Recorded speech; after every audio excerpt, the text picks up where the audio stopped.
Në ish blok do të ndërtohet një tjetër kull, duke shtuar më tej dendësinë e ndërtimeve në të zonë. Greymount Tower, një projekt 18 katësh me 4 kate parkim nën tokë, pra rrugës Suleman Delvina, po realizohet nga kompania Babazi COSHPK.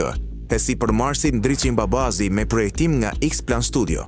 Ndërtesa do të ketë një sipërfaqe prej 10.500 metra shkatror dhe te kalon kuvizimet e planit të përgjithshëm vendor që parashikonte maksimumin e 7 kateve në të zonë.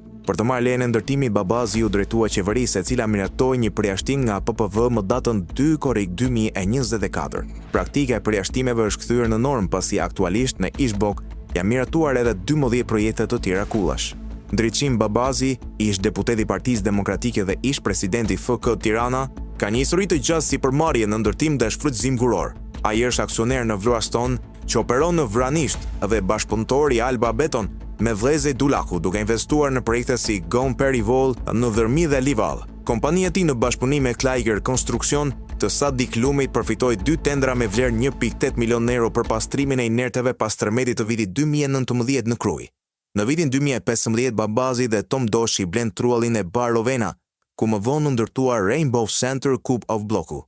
Ndërtimi i Greymount ka nisur me kantierin tashmë të rrethuar dhe gërmimet në proces. Kjo kull po zvendëson një dyqan 2 katësh dhe një hapësirë parkimi. Ndryshimet urbanistike në ish blok po krijojnë një realitet të ri, duke ngritur shqetësime mbi vizionin afatgjat të Tiranës dhe ruajtjen e trashëgimisë së saj.